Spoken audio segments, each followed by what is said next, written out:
exceptional mentors in this room, spending our afternoon giving you our advice. So find a mentor, link in with those mentors, regularly meet with your mentors, and I often refer to as a Starbucks moment, right? Call them up. Hey Bob, are you free for a coffee? Right? Take them down to your local Starbucks or your Pacific Coffee, right? Get to make sure you spend time with those mentors, okay? Also, just very quickly, I wanted to leave you with, I know that Derek gave you a great quote. I'm actually going to tweet that quote this afternoon, Derek. You didn't see me, I was taking a selfie of me and Derek. I'm going to tweet that quote from Mike Tyson. Everybody has a plan until they get punched in the face.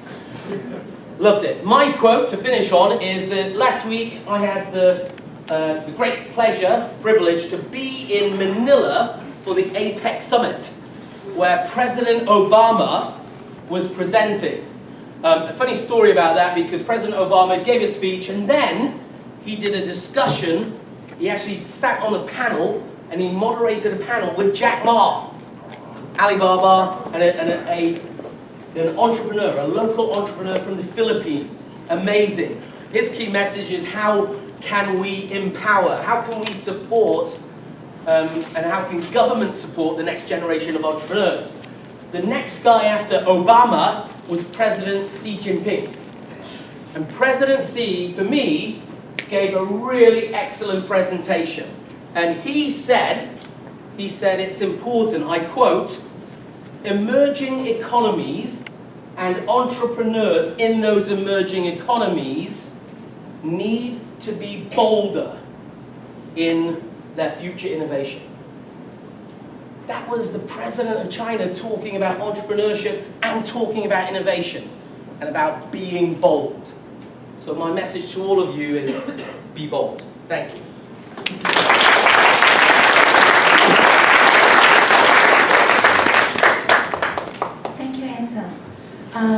Now I would like to invite our Team 5, SkyMax Asia.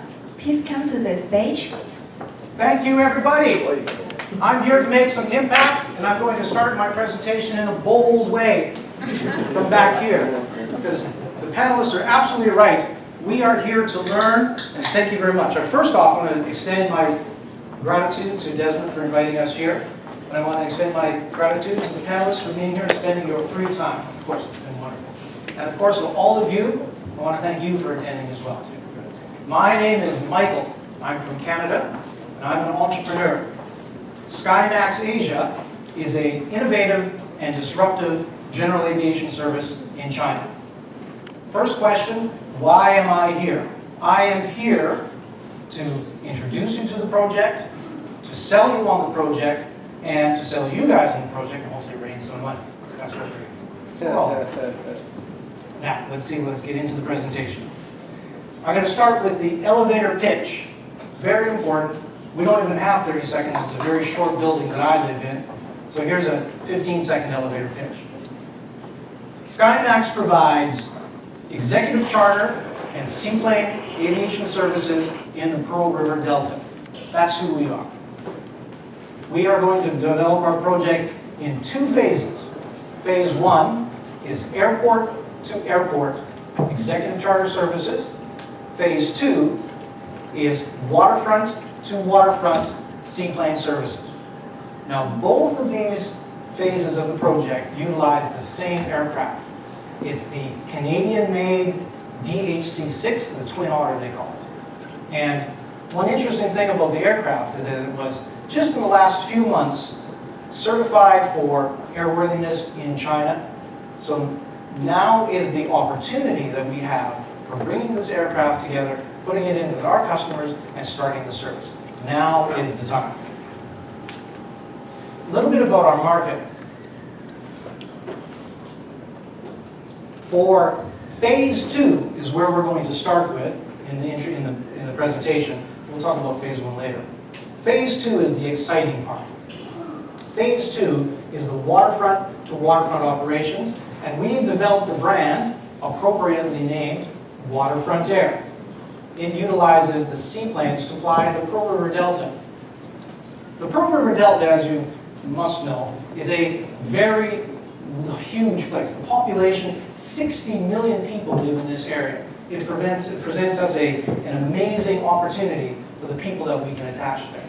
And one of the main drivers in the Pearl River Delta for high-value transportation opportunities is the casinos in Macau. Now, every year, Macau has over 60 million visitors, passenger movements to and from Macau every year. It's a huge market that drives the high value that we can assess. Now, you may know in the last 12 months or so, Macau has had a little bit of an anti-corruption austerity drive, so the VIP market in Macau is really down. But that's not our market. That's not who our target is.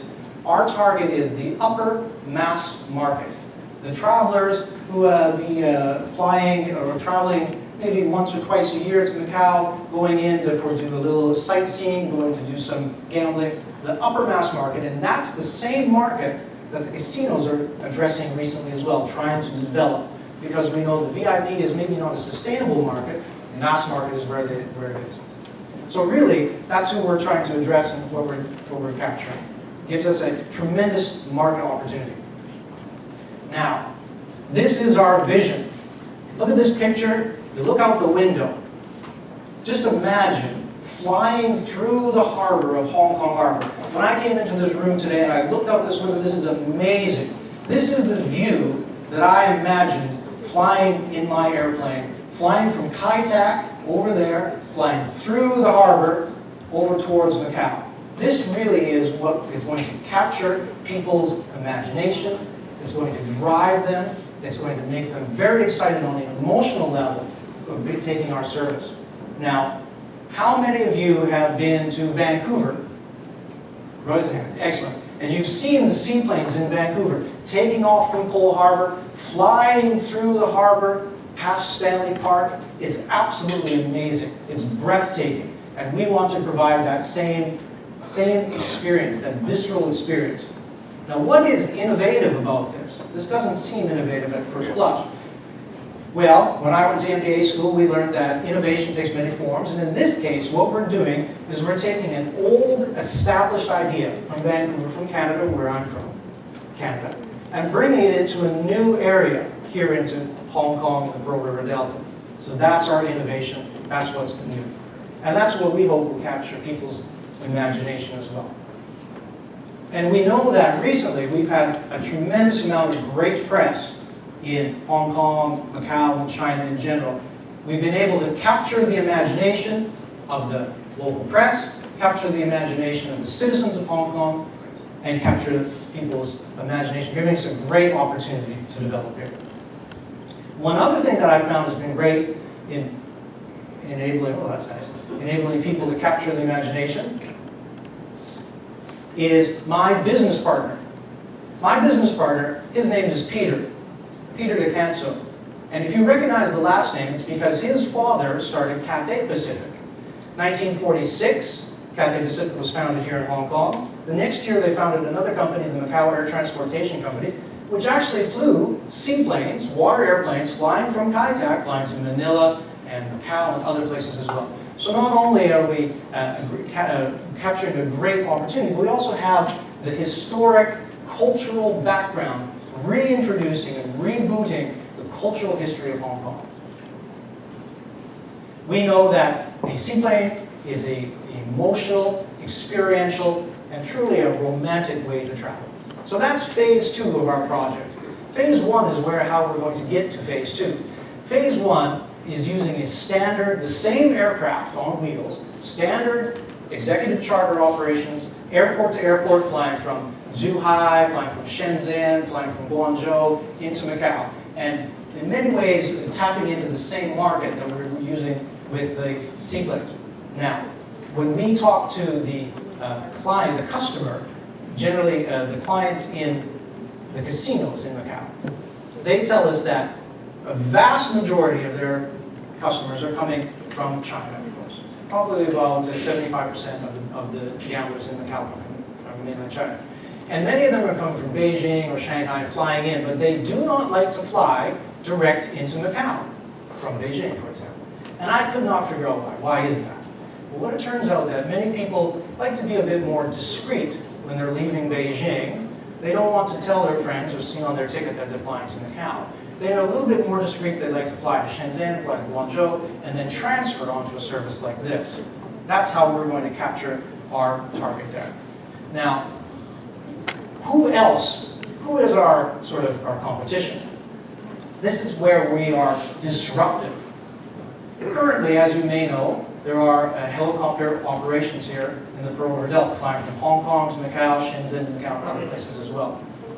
What's disruptive about us? When we look at the price, Shenzhen to Macau on a helicopter, 20-minute flight, 5,900 Hong Kong dollars, one way. So there's a huge opportunity there for us to disrupt that existing model. They're flying 5 or 6 flights a day, both ways, 10. There's a 12-passenger Augusta West on 139. So they've got a fair amount of passengers that they're covering at a very high price. So what we're going to do is this is how we're going to disrupt the current incumbents. Helicopters and private jets are very fast but expensive. Ferries and buses are very slow and inexpensive. That leaves us a huge, huge opportunity in the middle that we can capture those customers to see where we're at. This also very clearly shows you where the pain is for our customer. Who are we solving for? People that want to get there quickly, because to be honest, we actually are as fast as them. They want to get there quick, but they cannot afford 6,000 Hong Kong dollars. Flying from Hong Kong to Macau in the helicopter, 4,500 Hong Kong dollars. Another interesting part, when we're looking at benchmarking against the helicopters, let's benchmark against the bungee jump in Macau. Macau Tower, bungee jump, who's done it? $3,700 for the bungee jump. Very expensive. Now, a little bit about our revenue model. We're looking at passenger ticket sales. Each aircraft, if we have a reasonable occupancy is about 10 passengers, we're looking at 540 passengers a month. We are a capital-light, lean startup. We call us the Uber of regional transportation. Why is that? Because we are leveraging our relationship with the manufacturer. We use their asset and put them together with our passengers and send them down. So we have a great relationship. The local representative for the manufacturer is also, it's called Rainwood Company. They also distribute Red Bull in China, so there are great marketing opportunities there. We've had some great success up to now. We've got our business aviation license and our preliminary approval for aviation operations certificates. That's been a very difficult and long time to get to that. It took us 3 years to get there. A little bit about our corporate structure. We are a BVI company, Hong Kong company, and a Chinese company. The China is required because it has to be a regulated industry. We need to have our Chinese company. A little bit about our time frame. In the first 3 months, we hope to begin our revenue operations. In the next 18 to 24 months, shift over to our own license and begin water operations. And then in the next 3 to 10 years, roll out throughout China the same model. Now, we only have 10 minutes to make a presentation, so that's why most of these presentations don't have a lot of financials. We have a full 5-year pro forma financial available as well. But the one I want to show you is this one, our running EBITDA over 24 months. You see we have a cash burn over the first 6 or 7 months. We become EBITDA positive, and then we have some very nice comfortable profit margins. Now, how much? This is our second round. We've already raised $250,000 plus the founder's money and time. We're now looking for $750,000 to $1 million US dollars to get us into the next phase. The use of the proceeds, develop the sales channels, going into aircraft charters and such like that. So real operational and mostly developing the sales channels because we're ready to fly already. Valuation is based upon our earnings. And there's an exit strategy opportunity after 18 to 24 months when we go into our second phase. We'll have to raise money for aircraft, and that might be a great opportunity for the second round investors to exit. So there you are. Thank you very much for your time.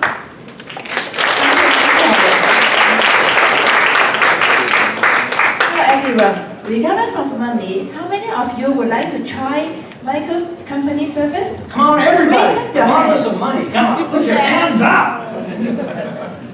Couldn't you imagine flying through the harbor, the water splashing, the air flying in your hair? Beautiful.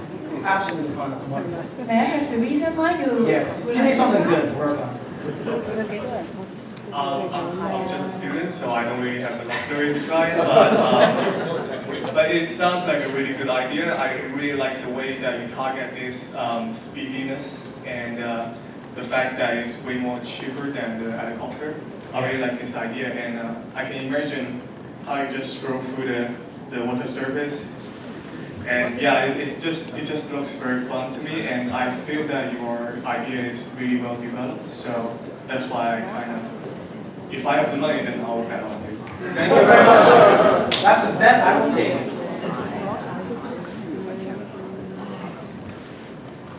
Great presentation. Thank you very much.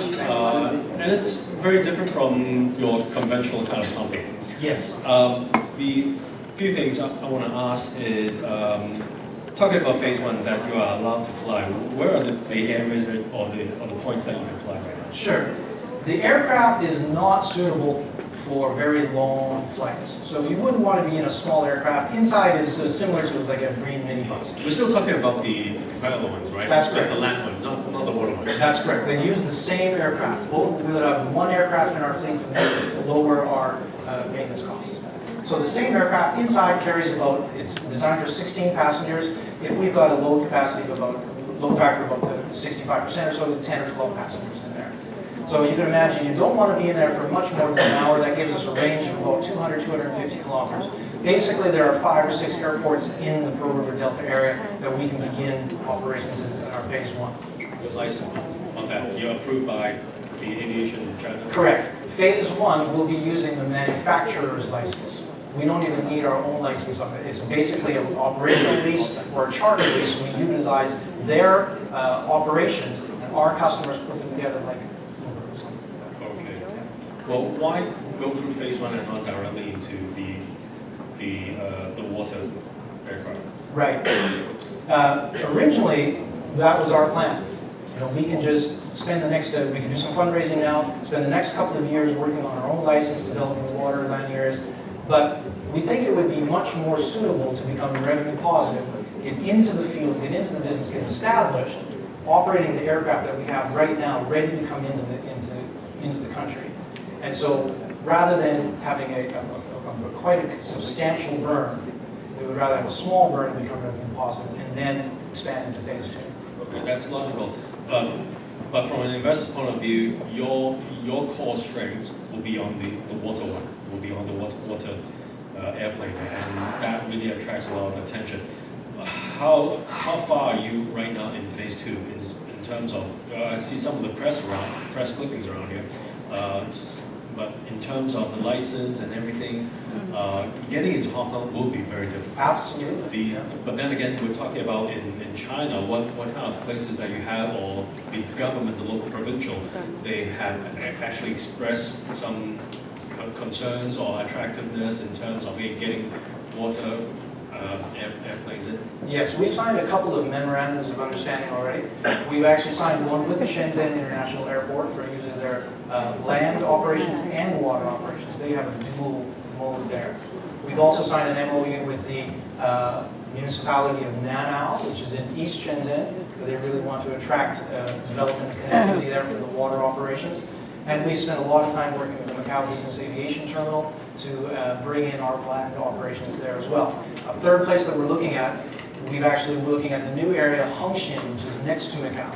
And if you know about Macau, the water around Macau actually belongs to China. It doesn't belong to Macau, unlike Hong Kong. So we've been working very much with the Chinese authorities to get a piece of water there that we can use there. So I would say that we are probably 50-50 on both the air and the land operations. The land operations are much more standard, so they move ahead much easier. So whilst we have to focus on the water operations, I don't want to miss the opportunity to begin and get ourselves established as an operator in the Pearl River Delta. Just final two points around here. Yeah.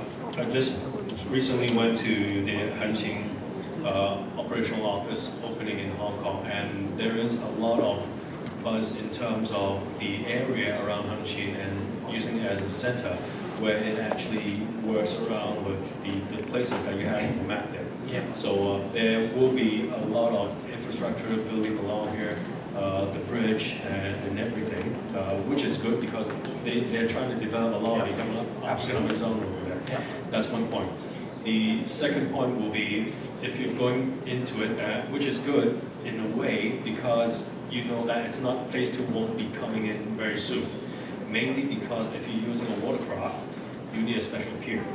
Not your normal we have to develop the run. facilities, absolutely. And if you're asking the government to do that, it's going to take some time. So I guess from an investor point of view, my main concern will be how quick, in terms of license, in terms of how they're supported for that. In China, if they're okay with it, they can like pop up a skyscraper by tomorrow. That's fine. Only when they have cleared up everything. So Sure. this is very new to them, but it's very interesting as well. To address that, the representative for the manufacturer of the aircraft in China is a company named Rainwood. Rainwood owns about 1/4 of the land bank in Hengqin. So we will partner with them, partner with the local distributor, local rep, to develop the facilities in that area. So those are absolutely very good points. But we feel we've addressed that. Okay, sorry, one more point. Yep. You might think about talking to some of the investors, bigger investors in terms of property, land property. I got some friends who work in terms of finding around coastal areas where they're using it as a way of buying land Increasing and the value. increasing value and also restructuring them into something else. And not infrastructure, resorts, hotels, commercial buildings, etc. Those are things that probably you might like to talk about. I think those are probably the most attractive part for investment is that once you have the property, you develop a resort, bringing the seaplane there increases the value of that property tremendously. Thank you. Thank you for your presentation. Thank you. I guess you had mentioned that you were in Vancouver and you thought about this idea of bringing what was in Vancouver over here into Asia. And I myself have been to Vancouver and I've flown on those planes. Great. What experience do you have in Asia? I've been in Hong Kong for about 10 years now. And I originally did half of my graduate degree in Victoria. And Victoria is the destination, Vancouver, Victoria. It's a very popular route for the seaplanes. And when I came to Hong Kong, I worked for the Hong Kong government, and I took a trip over to Macau, and I realized, okay, we've got the ferries, we've got the helicopters. Really, unlike Canada, we're missing that third channel. The helicopters are there, the ferries are there, but there really was that huge glaring opportunity that was there. And so that was about 8 years ago that I noticed that opportunity and been developing this project over that time. Now, it took us a long time, as Devin said, that bringing the seaplanes into the Hong Kong harbor, the regulatory hurdles are immense, but not impossible. It's not illegal, it's very easy to do if you spend a lot of time at it. And that's what we've done. We work a lot with the Transportation Housing Bureau and a lot of the other bureaus. And then recently, has it only become feasible because of the aircraft certification in China. And that's really where we're seizing this opportunity. So all the years that I've put into it previously are now come to fruition right here on this stage right now. When you talk about regulation, when I saw the slide up there with the plane flying into Hong Kong Harbor, whether I'm on the plane or if I'm in a building, I would feel a little uncomfortable about seeing the plane fly that close. Have you been to New York on East Hudson, on 23rd Street? The seaplanes fly from there to the Hamptons. Very much the same situation. Vancouver Cole Harbor, we've got lots of great condos right there. The seaplanes come in within 500 meters of those condos. So very similar experience. And the team that we're working with, the Canadian pilots, the Canadian operations team, have a tremendous amount of experience in Canada and in the Maldives.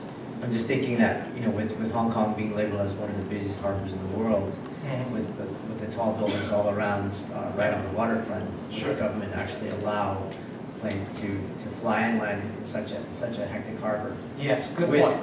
all of the jet foils going across from Macau, it's pretty hectic. Yes. Now, the Civil Aviation Department of Hong Kong doesn't have such a problem, the Marine Department has. What we're going to do, we're going to use the Kai Tak area, the To Kwa Wan Typhoon Shelter, And if you were to look over there now, there are no marine movements there whatsoever. Oh, there's a gentleman that knows his stuff right My there. office is there. Your office is there. Tell us about it. Empty. Empty, exactly. I didn't pay that guy for nothing. Check, yeah. I can check you later. I'll send you the check in the mail. So we've addressed those issues, those exact issues, and we've already done the technical plans and the feasibility study for that area. But it's not a slam dunk by any means. One thing about the Hong Kong area, that water landing area is considered an airport in Hong Kong, and it has to undergo an environmental impact assessment, and that takes time and money. Okay. And then you talk about Macau, and that you're not dependent on the gaming market and the subsequent impact that the gaming Not market the has top had. end, yes. And your focus is on the upper mass market. Correct. What are the price comparisons or the alternatives that people in the upper mass market have in using your service versus something else? Sure. In terms of transportation into Macau, of course, we've got buses, we've got ferries, we've got the train, and the helicopters. Buses, ferry, train, the bridge, those are very low cost. We're looking at 100 to 200 Hong Kong dollars. It generally takes about an hour. If you were to drive on this new bridge from Hong Kong to Macau, you can't actually drive into Macau for one thing, but if you could, it would take about an hour to get there, much like the ferry. So that's the competition on the low side, nothing in the middle, and then really only the helicopters and the private jets at the top end. So there is that tremendous perception space that we can occupy in there. We're starting off on the low end at 2,000, comparing against 59 and 3,700 for a bungee jump. That gives us a lot of space that we can increase our prices. Right, but so you talk about bus very slow and then helicopter private jets fast. Correct. But what about the comparison of like cost, maintenance costs, fuel costs? Oh, yes, okay. Because bus ferries, that would be on one end of the spectrum, and maintenance for and fuel costs for aircraft would be on the other end. Absolutely. Now, our aircraft, the de Havilland DHC-6 was designed in 1967, but this aircraft that they're producing now are new aircraft, the 400 series. It's been around for about 40, 45 years now, the same as me actually, and it's a well-understood, well-maintained, very huge infrastructure that's been developed over the last 40 years for this aircraft. Low cost, the engines are very fuel efficient, they use about 400 liters per hour, so our fuel cost as a proportion of the total maintenance cost is very low. The aircraft is an old design that's easy to understand, easy to repair. So all those kinds of things in terms of the maintenance cost, operations cost, is about a third of what a helicopter is. So when you're looking at helicopters and private jets, very expensive and very expensive to operate. The ferries and the buses, cheap to operate, gas and diesel is quite low, and cheap price. But we're right there in the middle. We can charge a high price but have a low operations cost. So the number of seats on the plane is how many? 16. And then what's the break-even capacity? Oh, very low, like around. Okay, so half of that. Yeah.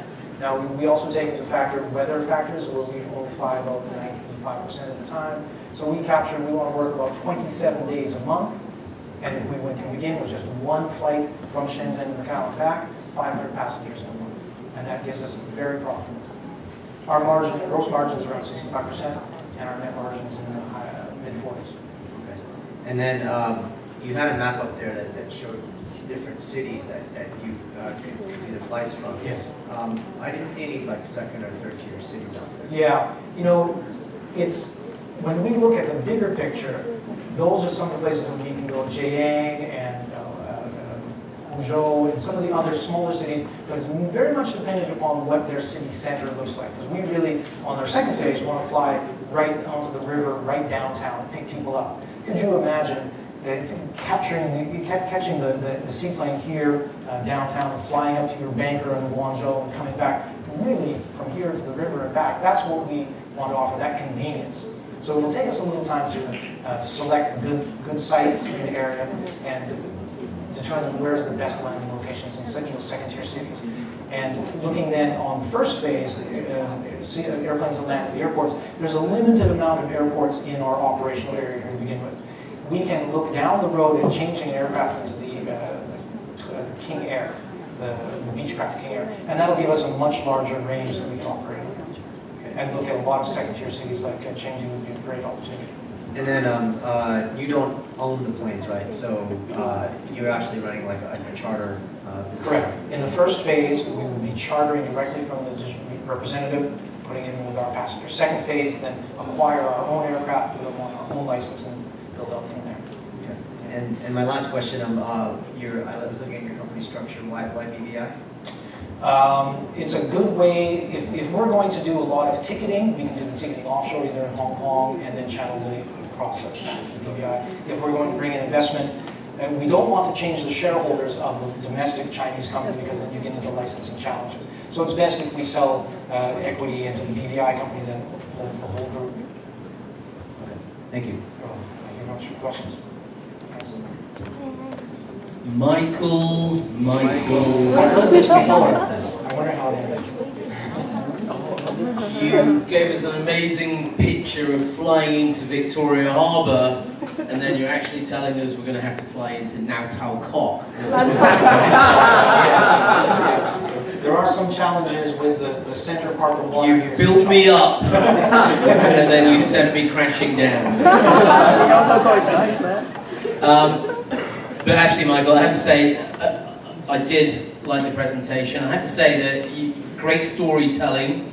Your EMBA is shining through. You were probably a Toastmaster at some point. I made lots of toasts. Okay. The